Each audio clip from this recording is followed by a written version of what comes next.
All right, everyone. I think in the interest of time, we are going to jump right into it. Hello, everyone. Good afternoon.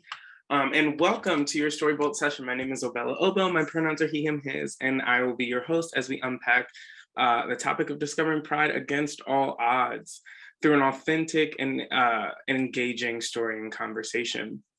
As we begin today's virtual session, it is important in these virtual spaces to acknowledge the longstanding history that allows for our physical presence on this land and to seek and understand our place within that history. I am joining this session from a location that was originally inhabited by the indigenous Piscataway peoples, and we encourage you all to use the link in the chat to discern and share where you're joining us from today. And while you do that, I just want to say at StoryBolt, we use the power of storytelling to enable courageous conversations around diversity, equity, and inclusion and unpack implicit bias one story at a time. We have sort of a fun session ahead of us, a jam-packed sessions, which is why we're jumping right into it. And before we do that, I do want to go over our agenda just a little bit. While we're not going to go into our community guidelines, I know this is not Discover's first session with StoryBolt. I do want to remind everyone of our community guidelines while we do our introduction. And just remember that this is a shared space where we are looking to understand one another and gain knowledge and learn and gather other folks' perspectives.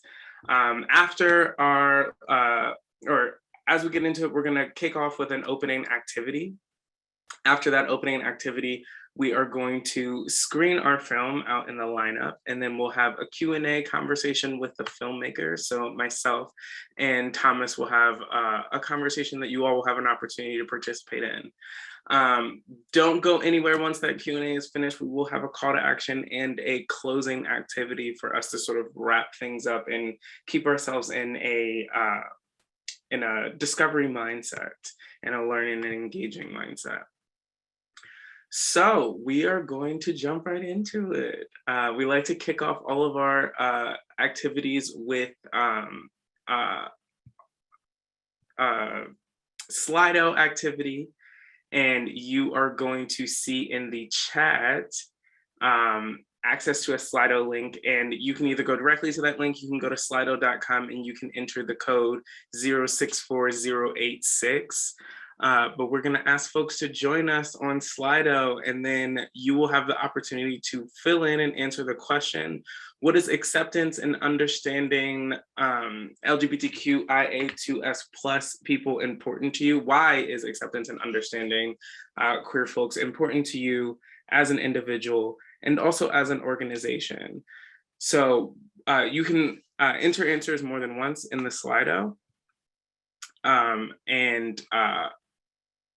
We just asked you to sort of say what's important to you. There are no right or wrong answers, but it's an opportunity for you to say what it means to you, both personally and professionally. So we're seeing love, safety, equality, family. I love this. Representation, education. This is already great. We're already seeing so much. I think the important here is that this is about a why. I'm seeing safe space in the chat as well. This is the why. And what I love about framing this around the why is that it gives us a really great opportunity to remember what our moral and character alignment is when we're trying to learn and understand one another. So we're seeing equality, we're seeing love pop up, justice, importance, belonging. And I think a lot of these films, pride, of course, but a lot of these themes sort of connect with one another, right? Belonging and safety and family, those all feel very connected, right? And I think that there's a big aspect of connection that's going on here, is that when we're talking about acceptance and we're talking about understanding, we're talking about creating connection, right? And we create connection through equality, through having human rights, through embracing folks' wholeness, through this pride and this visibility and all of the other amazing words that are popping up here. Unity, honesty, authenticity, absolutely. Empathy, and we love empathy here at StoryBolt. That's really what we're trying to garner here, is understanding on a deeper level. of the experiences of other folks, and just that other folks have experiences. Expansion, that's a great word. I love that. Compassion. And we love words that have the capacity to also be action words. I think that what I love about compassion is that it's about intentionality. It's about this, you have to gain understanding in order to show compassion in a way that's valuable. Awesome. Thank you all for participating in this exercise. This is great. We are going to move on to our film screening. So we are going to be watching today Out in the Lineup. Out in the Lineup is a journey with David and Thomas as they meet and serve with people from all over the world. You'll hear stories of fear, isolation, and self-doubt, but you will also get inspired by tales of hope, self-empowerment, and transformation. As their story unfolds, the filmmakers work to build an online community for gay surfers worldwide. And I do, before we jump into the film, want to do a quick content advisory. The film does contain mentions of suicide, has strong language like swearing, slurs, some derogatory language, and partial nudity. The film is 32 minutes long, so live math really quickly. It's 2:00, I left out with 2:08, so that's 2:40. You will hear my voice calling everyone back from the film, and we will engage in an awesome conversation with our storyteller, Thomas Castets, and we'll get to have everyone participate in this conversation. I do want to also remind everyone that we love activity in the chat and reactions. So please feel free to, type in your live reactions, type in your live thoughts and feelings, and that's stuff that we're going to be able to engage with when we get to the other side of the film. So thank you so much. And if I didn't say earlier, we do have closed captioning. So feel free to enable closed captioning and enjoy the film. We'll see you back here. I did talk a little bit. So 2:41.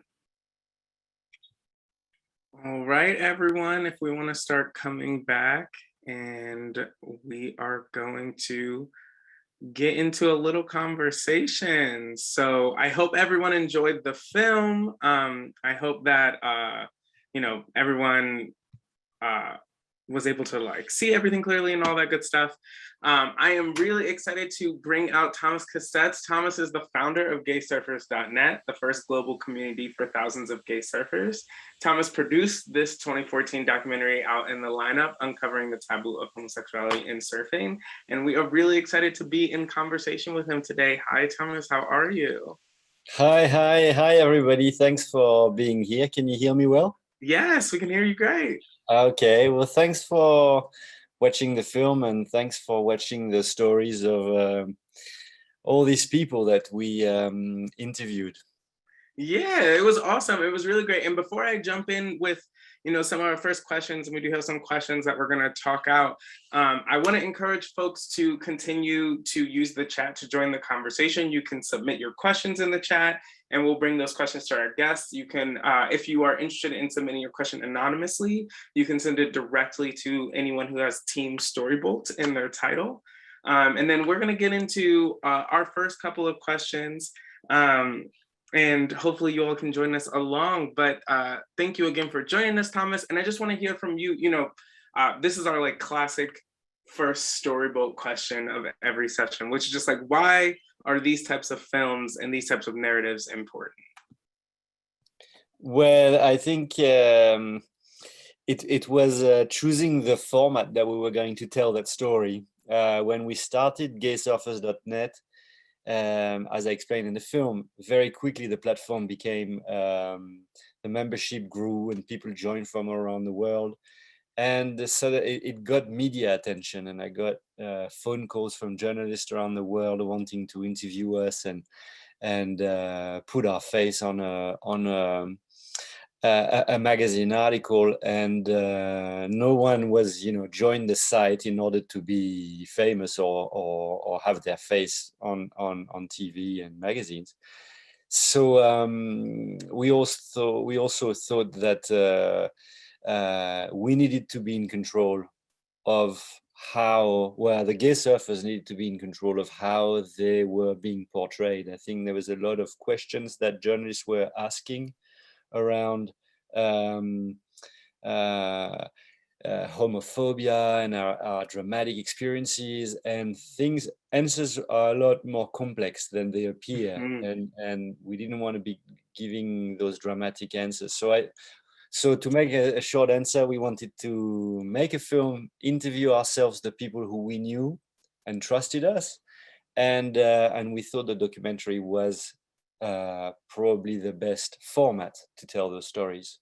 Yeah, absolutely. And I love that so much of what we try to do at StoryBolt is really introduce people to perspective as a whole, you know, and we know that within any community, there's always a pretty like wide range of perspectives. So it's nice to be able to absorb multiple people's thoughts and feelings, knowing that there are some that are going to be similar, there are some going to be different, but at least you're getting it directly from the source. I think that's really Mm, nice. mm. We got a question in the chat that I think is really awesome, and plays on some of the things that I was hoping to ask you anyway, which was, how do you think the surfing environment has changed since the film's release? So from 2014 to now in 2022, what do you think is different? What do you think is the same? What do you think across the Uh, board? it's difficult because I don't know all the surfers around the world and all the surfing community. But I used to live in Australia, and certainly the little surf clubs that are in almost on every beach in Australia, near towns and little cities, um, used to not even pick up the phone if we called them up, or if someone would, they didn't know how to respond to us. Mhm. They were extremely scared. And now I think the film achieved one thing, is that they know that we exist. They know that there was a film made about this. They probably haven't watched the whole thing, but they know that it exists. They know that it's there, and it made them perhaps think about it a little bit more Mm. and be a little bit more prepared to have um, yeah, a chat and understanding, because we can't just blame the surfing community for being homophobic and that's simple as that. It's way more complex. When people haven't been exposed to homosexuality, they don't have the language, they don't have the space in their heads, and we need to be giving to give them that.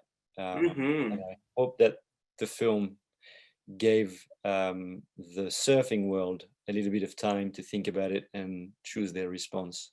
Yeah, and I'm also hearing maybe like to help give people a little bravery, be that bravery to speak up about their own experience or Mm, bravery to take in that new perspective and that new mm. experience.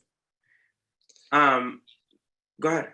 And I was just going to say, I think on that note, surfing is a very new sport. It's much newer Mm, than rugby or soccer, and much smaller too. So they haven't been discussing difficult topic like discrimination of all sorts, race and gender and definitely sexuality. So but in the last, what has been obvious is in the last 5 to 10 years, the last couple of years, there's been drastic changes with all kind of issues around diversity and acceptance. So it's very beneficial.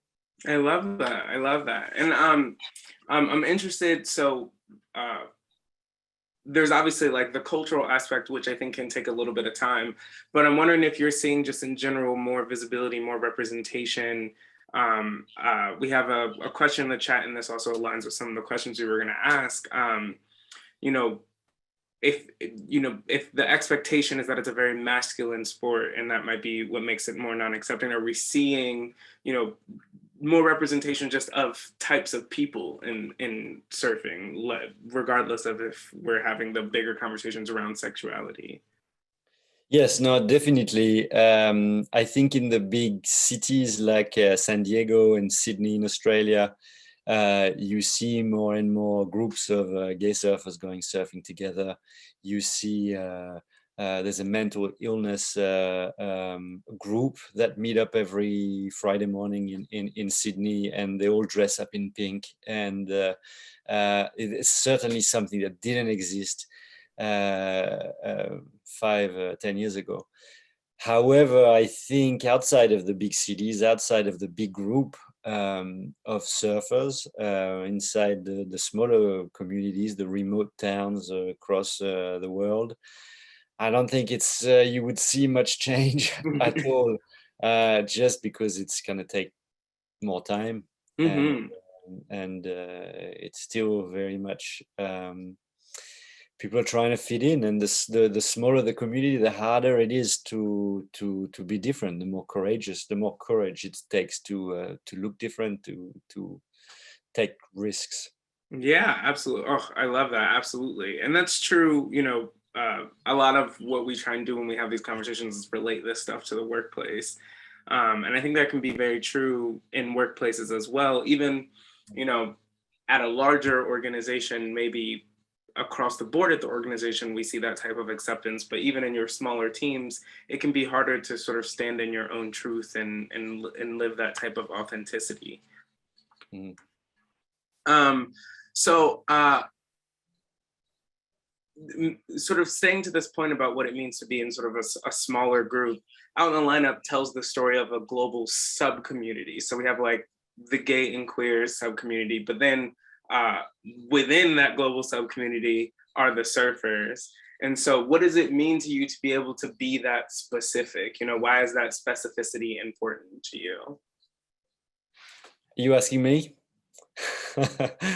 uh, uh, for me, being gay is something that I can't take away from my work, from my surfing, from my sailing, for my. It's it's strange. I say I. It's been a while since I haven't watched the film, and I hear the sentence again that we say we can't. Um, we're being told that who you sleep with is your business, and you shouldn't bring it back to the surfing world. But okay, but why? It's how are we supposed to deal with hiding a part of our identity somewhere and bringing it in somewhere else? And I think it refreshes my brain to rewatch these statements and these people, and you can say, as someone said in the chat, like you can tell how much it makes them more open and makes them their face just brightens up when they tell you, when they remember how they came out and what it brought to them. And of course you're going to be a much better surfer, you're going to be a much better worker, you're going to be a much better family member once you are okay with who you are. I love that. And in the DEI space, we talk a lot about intersectionality, which is just where all of your different identities like overlay, right? So I am, a Black queer male, and those, like, I can't differentiate my Blackness from my queerness from my maleness. They're all one full thing. Yeah. And so it makes sense that there's a lot of power in being able to say all of the layers, right? Like, for like the gay surfers or the gay female surfers or all those things, it's important to be able to acknowledge that depth of every person. And I think uh, that how we show up authentically in any space, be that at home, because there were a lot of folks who were talking about how it related to their family life or how it related to their friendships, how it related to things outside of their profession, their love of surfing. All of it was still so connected, and there was no way to sort of differentiate those things. I think that's super important. Yeah, Oh, there's go just ahead. one thing I wanted to say just about surfing. We picked the subject of surfing because that's the one we knew, but we also thought that there's an interesting twist in here, that surfing's been used in advertising, it's been used in communication to sell insurance and a bunch of things, because we immediately associate surfing with freedom and being on the beach and summer and happiness. But the reality is much more complex. The reality of surfing that grew up in small rural community, in smaller mindsets, didn't allow for people to really be happy and free, and the way it looks like on those magazine and ads. So so that was the other subject. We thought we could tell that story about homosexuality in surfing to also show in all aspects of life that we are different, and it's important that we tell our story. It's important that we become visible, because if we're invisible, no one knows that we exist, no one knows that, and no one can make a can be prepared to have the conversation. Yes, absolutely. I love that. And there's a beautiful poetry in there, right? Because surfing is also something that's dangerous, you know, and there's a bravery that it takes in order to do those feats, and that same bravery is the type of thing that you get to align with living your authentic truth, with, you know, being able to be who you are and however that shows up. For sure. Yeah. I totally agree. And I'll quickly plug a comment in the chat that I think also, you know, resonates here. We have Kaylee saying, you know, this is a great reminder how important representation is. LGBTQIA people exist everywhere, and sometimes it just takes someone brave enough to show up and be out to give others permission to do the same. And I think that also very much speaks to this truth, because once we have the ability to get specific, and show visibility in a way that we might not have been able to before, and show representation that we aren't often seeing, it's giving other people permission to stand in their own truth. Yeah, and on that note, it was interesting that when the site first started, it felt like people were starving to meet other gay surfers, and the site became very popular and people were very active on the website. And then once the site was there, the film was made, there's been communication about it, I think a lot of younger crowds saw that, okay, we exist, and it was kind of reassuring that we existed, and that our voices were public, and therefore they didn't need that much to be interacting with us, or they didn't need that much because it was out there. It's almost like it was a little thing that needed to be born and to be out there. And when it's out there, and that's why, you know, it gives them permission to live. That's why I really like that word. Yeah, and it's validating, right? It can be at the very start of the film, almost everyone's first comment was like, I just didn't think there were other gay surfers, like at a base level, which is invalidating of your own identity, and also smothering in terms of this ability to be out and proud and loud.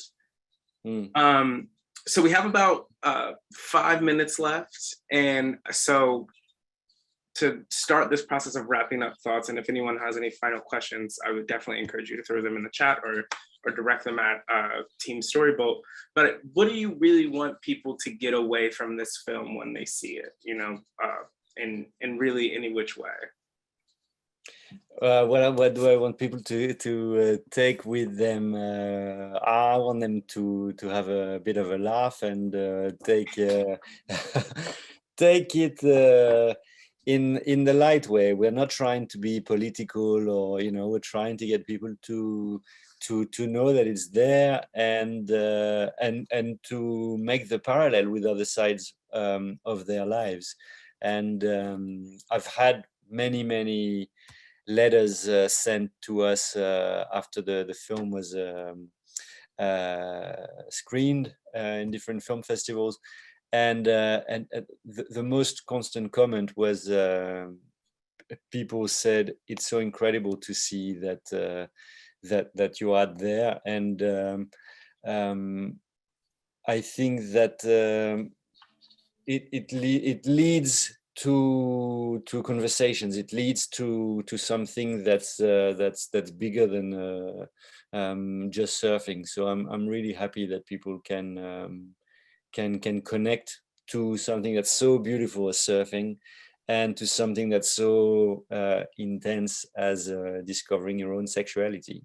And I do love the language around leading to conversation, because that's what we love. I'm happy to be in this exchange with you and be able to talk through your own experience and through my experience, and just meeting people where they're at, which is really what we always want for folks.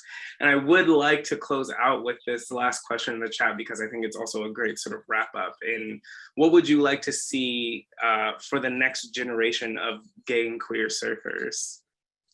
What does that sort of vision look like for you? The funny thing is that surfers are all dressed in black, because it's generally cold in the water, and they want the heat to, so the black is the best color for a wetsuit. But it's so boring. I hope we'll go back to the 70s and the 80s, when people had colorful wetsuits and would do silly moves and would not take it so seriously. And that's what I hope, that it doesn't keep so competitive, and it opens up joy and enjoying the present moment, and sharing and laugh and talk to others and be more joyful. That's what I hope. Oh, that's awesome. Expression and community. We love that. We love that so much. And that is also what we want for our queer folks really everywhere, in and out of their workplaces, in and out of their enjoyment, just to be able to express themselves freely and be in community.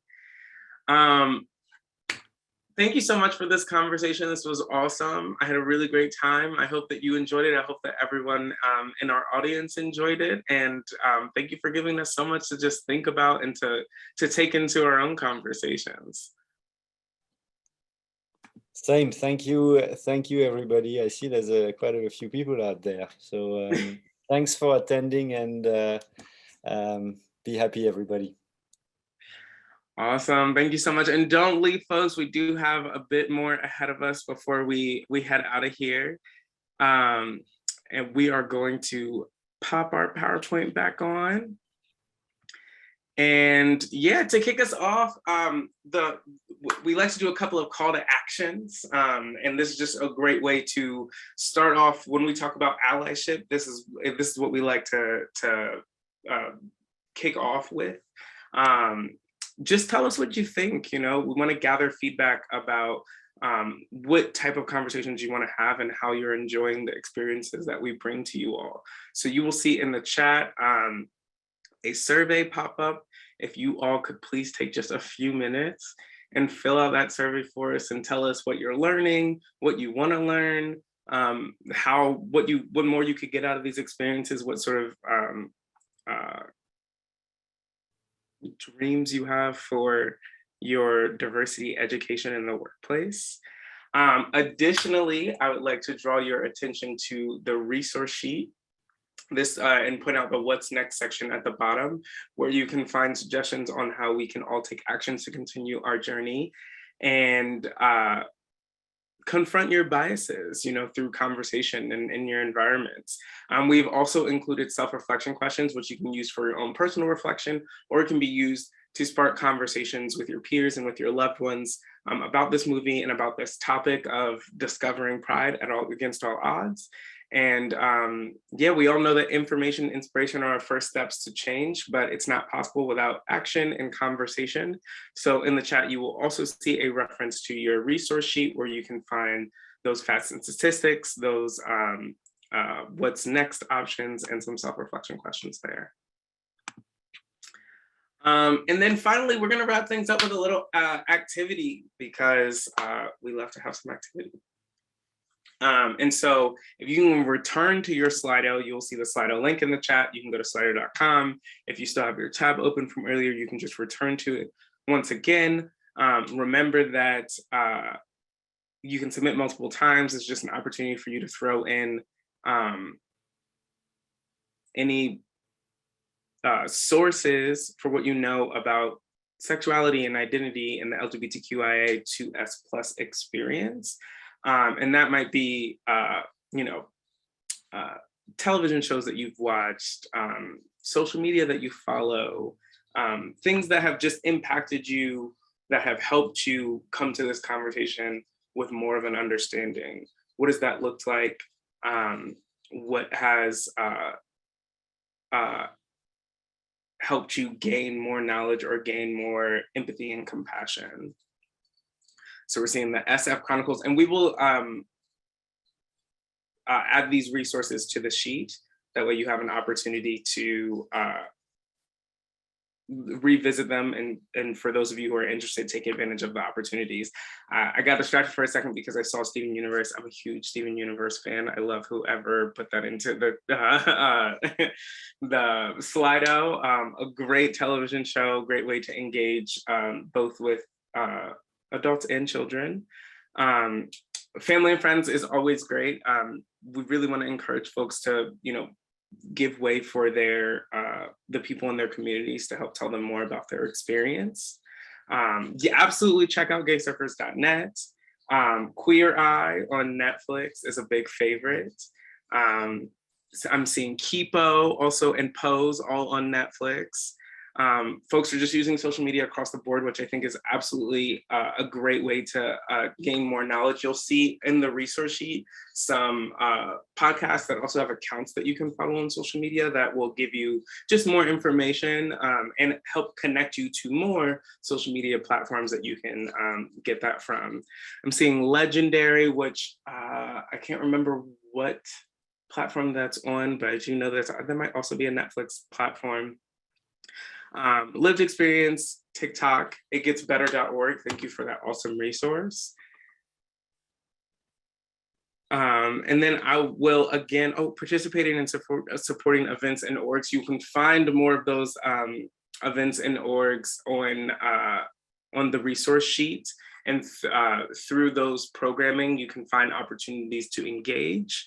I'm seeing Alok V. Menon, who I love, a fantastic artist in really all dimensions. I think that's everything. Thank you all so much. We're going to close this out with a quote. We love to end all of our sessions with a quote for those of you who've been with us before, and this one is from Marsha P. Johnson. How many years has it taken people to realize that we are all brothers and sisters and human beings in the human race? And with that, I just want to thank you all for being a part of this StoryBolt session, and have a wonderful rest of your afternoon.